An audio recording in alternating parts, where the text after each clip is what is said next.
It's interesting when we read chapter 2 and chapter 3 of Revelation, we are made aware that God has a collective message to the church at large, and then he has a unique and specialized message to the local church within each city and congregation.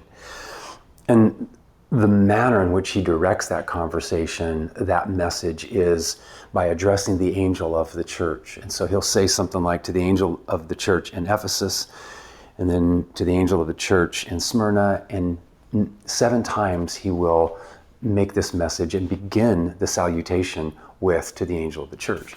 There's been a lot of discussion as to who the angel of the church is.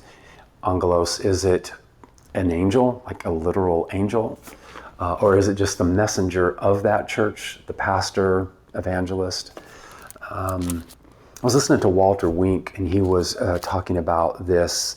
And as the more he reflected and thought about it, he felt like that each church had collectively within a city, if you would look at it as a collective, it was almost like a messenger.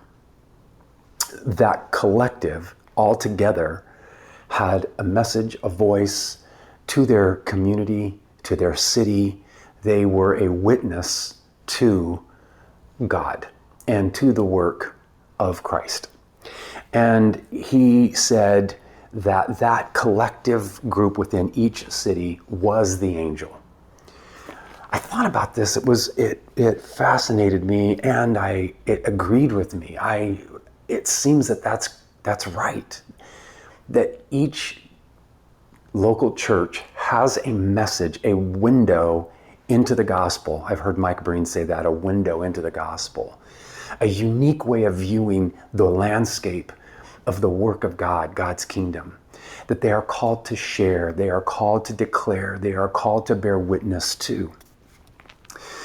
If that is the case, then what is happening in chapter 2 and chapter 3 is that there is something that is hindering that message, that witness, from freely being communicated to the world of the reality and the goodness of God.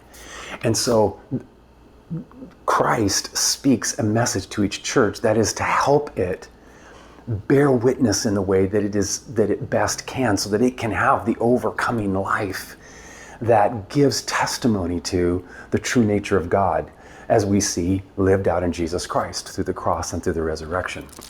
So as I thought about that, I was really drawn to the idea of, what would the collective angel of Lighthouse be? What is the angel of the church in San Francisco at Lighthouse and our diaspora?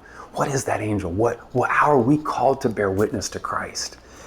And Walter Wink said that he goes around and visits with different churches, and he has the elders, the leadership of a church, imagine what that angel is, the collectiveness of who they are, and then to sit down and to write out what they imagine Christ, the Son of Man, would say to the angel of the church to which they are part of. I would really be interested in your thoughts or feedback on this. What is the angel of the church of Lighthouse?